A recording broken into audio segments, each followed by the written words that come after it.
Assalamualaikum dan selamat sejahtera. Kami dari kumpulan C hari ini akan membentangkan tajuk amalan 5S. Sebelum mula, saya akan memperkenalkan ahli kumpulan saya yang terdiri daripada Umairah Nazira, Alia Maisarah, Zuliana, Nurul Batrisha, Rabiatul Adawiyah dan Alia Alisha.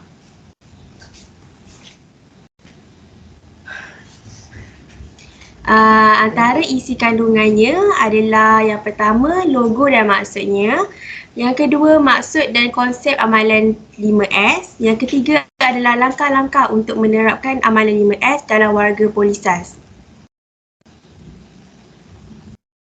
Maksud logo. Simbol kecil di atas amalan 5S itu membawa maksud melambangkan amalan 5S yang perlu sentiasa kita amalkan dalam kehidupan. Maksud logo, sisih ialah seri, sapu ialah seso, sentiasa amal ialah shitsuke, susun ialah saiton, seragam ialah seikesu. Maksud warna pula, hijau melambangkan kebersihan. Hitam melambangkan kepribadian seseorang. Biru melambangkan keharmonian persekitaran. Manakala merah jambu muda melambangkan kepribadian seseorang. Dan akhir sekali, bulatan biru cair melambangkan ketenangan seseorang dalam membuat kerja persekitaran yang bersih. Sapu pula melambangkan keceriaan, manakala susun melambangkan kerajinan seseorang dalam melakukan tugasan.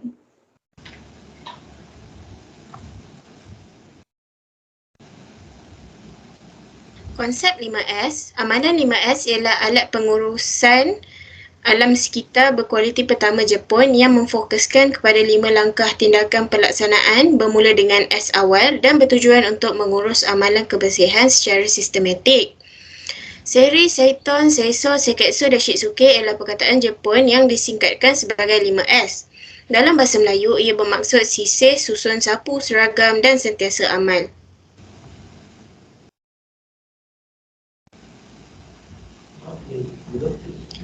Amalan 5S ialah teknik paling berkesan untuk mewujudkan budaya peningkatan berterusan yang dikenali sebagai Kaizen dalam bahasa Jepun. Kaizen adalah cara yang sedikit tetapi berterusan untuk menambah baik, terutamanya dalam aktiviti manusia dan berorientasikan proses. Untuk berjaya, ahli di semua peringkat dalam organisasi memerlukan penglibatan dan komitmen yang tinggi. Jika tidak, organisasi yang dijalankan tersebut akan mempunyai persekitaran yang tidak bersih. Dengan persekitaran kerja yang kotor dan masa yang terbuang, ia dapat menyebabkan sedikit kemungkinan untuk meningkatkan kecekapan atau kualiti sesebuah organisasi. Yang seterusnya ialah maksud amalan 5S. Yang pertama, seiso yang bermaksud sapu. Untuk memastikan tempat kerja dan peralatan tiada habuk ataupun debu. Yang kedua, seiketsu yang bermaksud seragam. Untuk menyusun barangan pejabat mengikut bentuk, warna sama ada pada ciri, susun atur dan peraturannya. Yang ketiga ialah seri bermaksud sisih untuk mengasing dan melupaskan barang-barang yang sudah tidak diperlukan. Yang keempat ialah seiton, iaitu susun. Peralatan mestilah berada dalam keadaan teratur, kemas, selamat dan mudah dicapai. Yang kelima ialah shitsuke, iaitu sentiasa amal, berdisiplin dalam mengekalkan amalan 5S. Contoh-contoh amalan 5S. Yang pertama, sapu. Yang kedua, susun. Yang ketiga, sisih. Dan yang terakhir ialah seragam.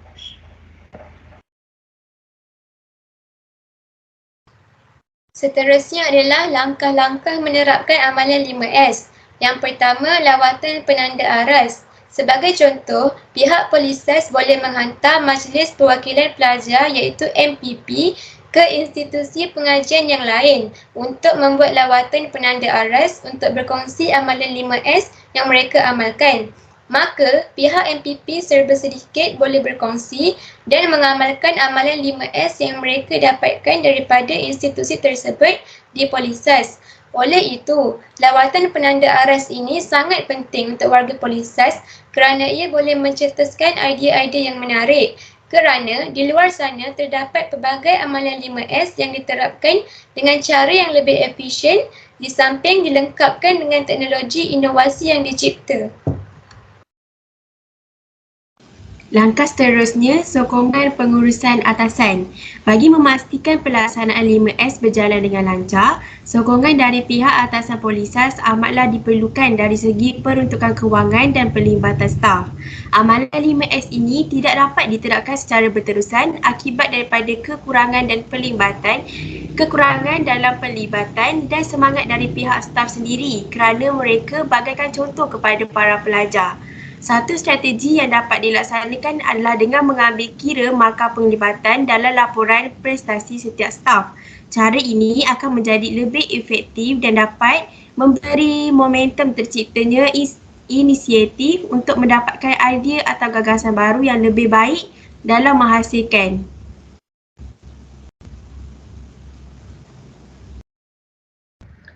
Langkah yang seterusnya adalah aktiviti promosi amalan 5S.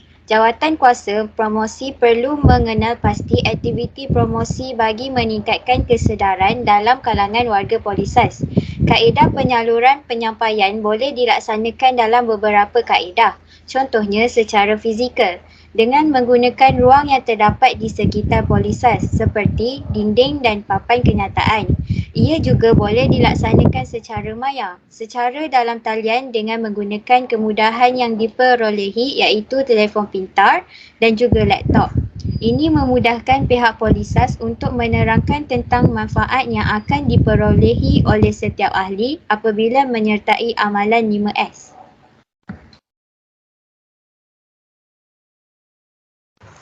Langkah yang keempat adalah mewujudkan sektor atau zon amalan 5S.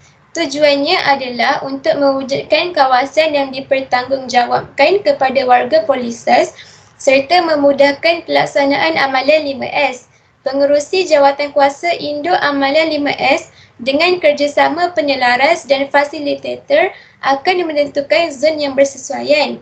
Pembahagian zon hendaklah dijelaskan melalui pewujudan pelan lokasi zon bagi memudahkan rujukan.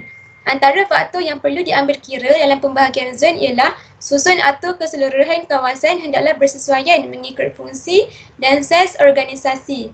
Selain itu, mewujudkan laman 5S dengan mempamerkan struktur kumpulan dan kawasan zon masing-masing dengan mengambil kira hala tuju amalan 5S.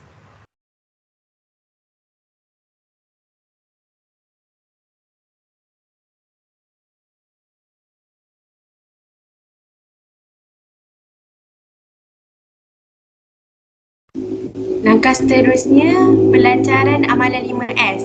Pelancaran dan perasmian amalan 5S boleh diadakan sebagai tanda mula di samping untuk menyampaikan hasrat dan sokongan pengurusan bagi melaksanakan amalan 5S.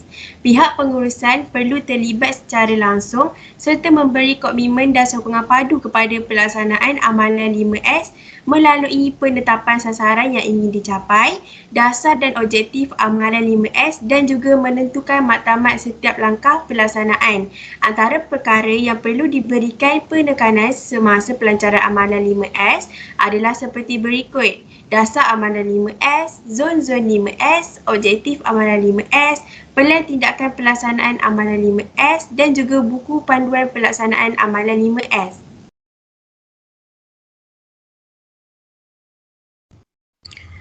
Langkah yang terakhir ialah membina pasukan. Pihak Polisas perlu mengarahkan para pelajar untuk mewujudkan pasukan 5S sebelum aktiviti 5S dipergiatkan.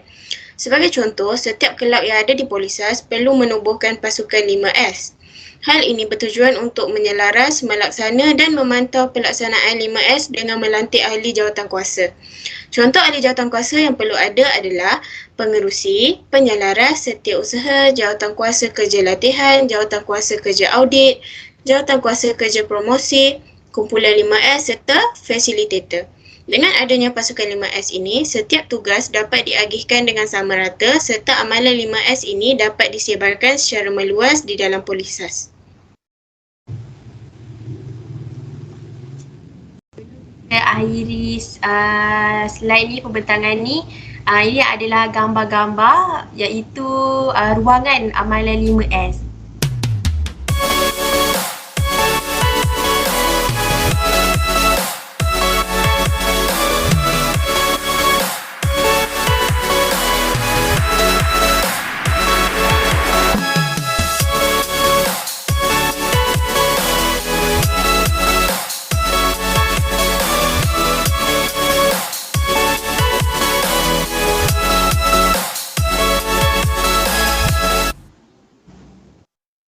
Sahaja pembentangan daripada kami, kumpulan C. Sekian, terima kasih.